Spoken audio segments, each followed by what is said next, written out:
आप सभी का स्वागत है। और पाकिस्तानी नागरिकों को जिस तरह से कहा जा रहा है गो बैक टू पाकिस्तान, या ये कहा जा रहा है पाकिस्तानी नागरिकों भारत छोड़ो, ये एक ट्रेंड दिख रहा है खास तौर पर, और एक लहर जिसको कहना चाहिए कि भारत में साफ तौर पर देखी जा रही है।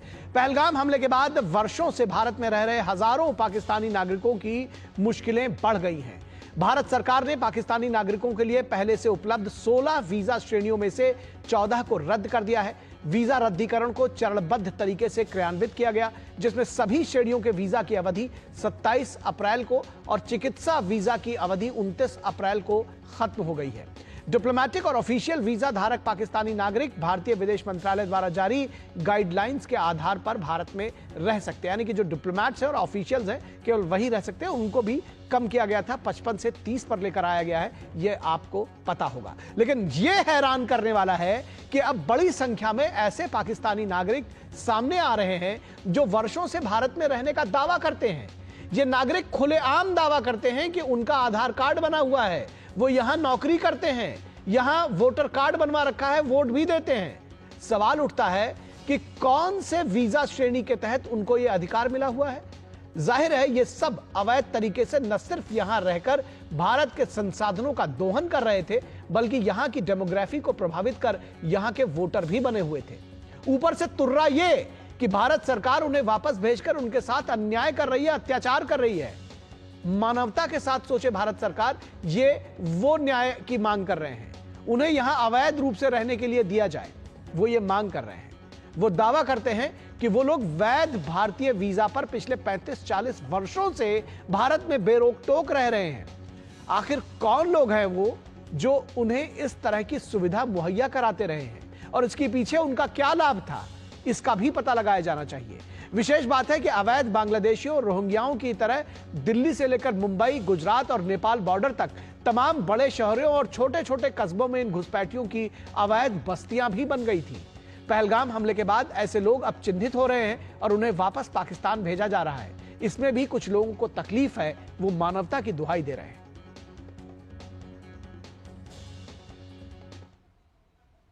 तो जाहिर तौर पर सवाल पूछे जाएंगे कि कौन सा ये वीजा है जो आपको यहां पर आकर वोट देने, रहने और आधार कार्ड बनाने का की ताकत देता है, उसका अधिकार देता है।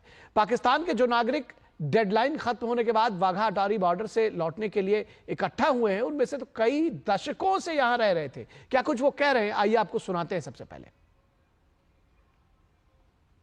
गलत हुआ, हम उसका साथ नहीं देते। हम कह रहे जिसने किया उसकी टांगे काट के टंगाओ, हम खुद भी देखेंगे, मगर उन्होंने हमारे साथ जुल्म किया भैया।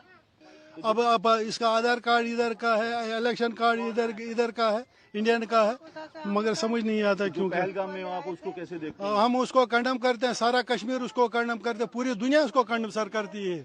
प्रैक्टिकली होकर सोचा जाए, ठीक है। सबसे पहले ये सरकार से मैं अपील करूंगा कि आप कुछ टाइम की मोहलत दे दें, कुछ हल निकालें, कुछ टाइम की मोहलत दे दें। अब जो फैमिलीज यहाँ पे पिछले 20-30 सालों से रह रही हैं, हमने वोट भी कास्ट किया, हमारे हर एक डॉक्यूमेंट्स यहाँ के बने, आधार कार्ड है, इलेक्शन कार्ड है, राशन कार्ड है, हमारा डोमिसाइल है मेरी यहाँ की, बाकी सारे डॉक्यूमेंट्स मेरे बने। अब मैं यहाँ से कहाँ जाऊँगा? ये हम बाइज्जत लोग हैं, हम बाइज्जत शहरी हैं, तो ये क्या कर रहे हैं हिंदुस्तान वाले, क्या कर रहे हैं? ये साहब ने ये ऐलान किया है, ऑनरेबल होम मिनिस्टर साहब ने, उनको ये देखना चाहिए। हम अपने नागरिक को सजा दे कि पाकिस्तान को सजा। हम कहते हैं, आप कहते हैं कि ये पाकिस्तान वालों ने किया है, सजा उनको मिलनी चाहिए कि हमको मिलनी चाहिए। हम एक लीगल तरीके से यहाँ पर लॉन्ग टर्म वीजा के थ्रू जो है वो स्टे कर रहे थे। 3 साल से मुसलसल हम एप्लीकेशन फिल कर रहे हैं, लेकिन हमें वो एप्लीकेशन कभी एक्सेप्ट नहीं होती है। लेकिन हमारी वेरिफिकेशन होती है, हर साल वेरिफिकेशन होती है और हर साल हम एप्लीकेशन फिल करते हैं। अगर कोई हमारा गलत आदमी हो तो उसको हम खुद कहते हैं उसको बाहर निकाल दो। वो यहाँ नहीं है, इस फैमिली में किसी किस्म की कोई गलती नहीं, कोई गलत ना है।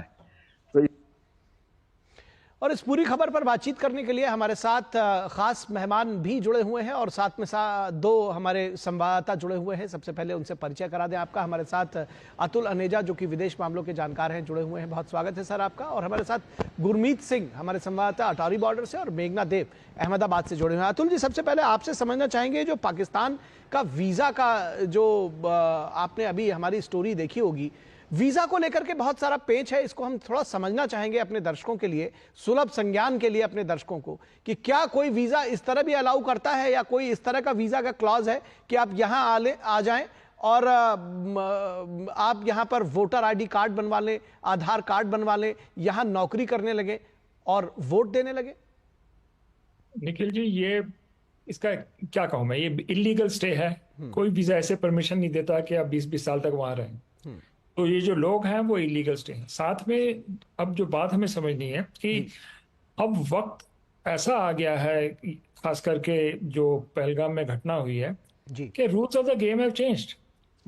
अब हम टॉलरेट नहीं कर सकते ऐसे इलीगल्स जो हैं भारत के अंदर रहें। एक सिक्योरिटी इशू है निखिल जी, हम we can't take a chance any more जी।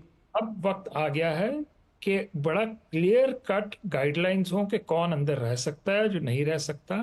एक कैजुअल चलता है अप्रोच नहीं चल सकती जी। और उसी वजह से भारत सरकार ने एक ही नहीं और भी कठोर कदम उठाए हैं जी, और वाजिब कदम उठाए हैं। पहलगाम की घटना को अगर हम देखें तो बिल्कुल वाजिब है और जस्टिफाइड है कि एक तो इलीगल्स बाहर जाएं, दूसरा जो हमने और कदम लगाए हैं वीजाज के अलावा, जो आपने जिक्र किया जिसके ऊपर इंडस वाटर ट्रीटी के ऊपर अवेंस में चले गई है, और बाकी जो कार्रवाई की है, स्केल डाउन किया गया है, ये जो दूतावास है, ये सारी चीजें हैं जी। तो ये एक नया दौर एक तरह से शुरू हुआ है और लोगों को थोड़ा वक्त लगेगा समझने में कि भाई इंडिया मीन्स बिजनेस।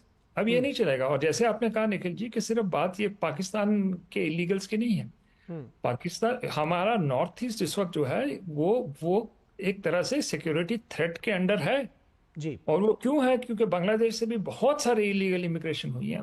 प्लस और क्या हो रहा है कि भारत के अंदर कि एक पॉलिटिकल एक्सपीडियंस की वजह से लोगों को आधार कार्ड दिए जा रहे हैं, वोटर्स कार्ड दिए जा रहे हैं और इलेक्शनें भी जीती जा रही हैं। तो मेरे को ये लगता है कि ये खेल जो है ना, ये पूरी भारत की geography, east west north south, ये सब खत्म होना चाहिए। जी बिल्कुल खत्म होना चाहिए, यही समय की मांग है। और आपने कहा कि ये जो बदला हुआ भारत है वो अब इस चीज को थ्रस्ट कर रहा है और कम से कम पहलगाम जैसा जो हमला हुआ है उसमें कहीं ना कहीं हमारी आंखें भी खुली हैं कि इस तरह के जो अवैध रूप से जो लोग रह रहे हैं। और सबसे मजे की बात है, तुर्रा ये है कि वो कह रहे हैं कि हमारे साथ अन्याय हो रहा है। मेघना देव के पास चलेंगे। मेघना, किस तरह की कार्रवाई आज देखने को मिली है अहमदाबाद में? क्योंकि लगातार जो ऐसे जो इलीगल जिसको कहना चाहिए कि जो लोग रह रहे थे उनका डिमोलिशन भी किया गया है ऐसे घरों पे।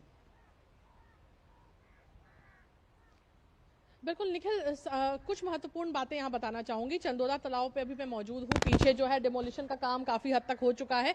50,000 हेक्टेयर में ये काम होना है तो काफी अभी कुछ दिन और लगेंगे इस काम को पूरी तरीके से करने के लिए। लेकिन अगर उससे पहले भी एक और आपको बात बता दूं तो सबसे महत्वपूर्ण बात यह है कि 2022 में इस इलाके से 4 आतंकवादी पकड़े गए थे। जो 4 आतंकवादी अलकायदा इंडियन सबकॉन्टिनेंट से जुड़े हुए थे। दूसरी बात यह है कि इंटेल जो ऑफिशियल सोर्सेज बता रहे हैं कि इंटेल ऐसा भी है कि बांग्लादेश से मेघना, अपने कैमरामैन से कहिए कि वो पीछे के दृश्य अगर साथ साथ आपके बात करते करते दिखाते रहे तो बेहतर होगा।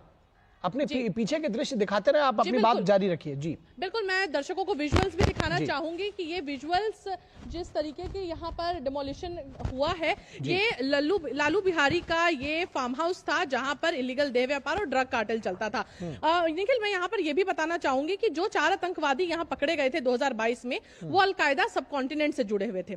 दूसरी बात ये भी है कि इस जगह को प्रोस्टिट्यूशन के लिए यूज किया जा रहा था, ड्रग कार्टेल चलाने के लिए इस्तेमाल किया जा रहा था।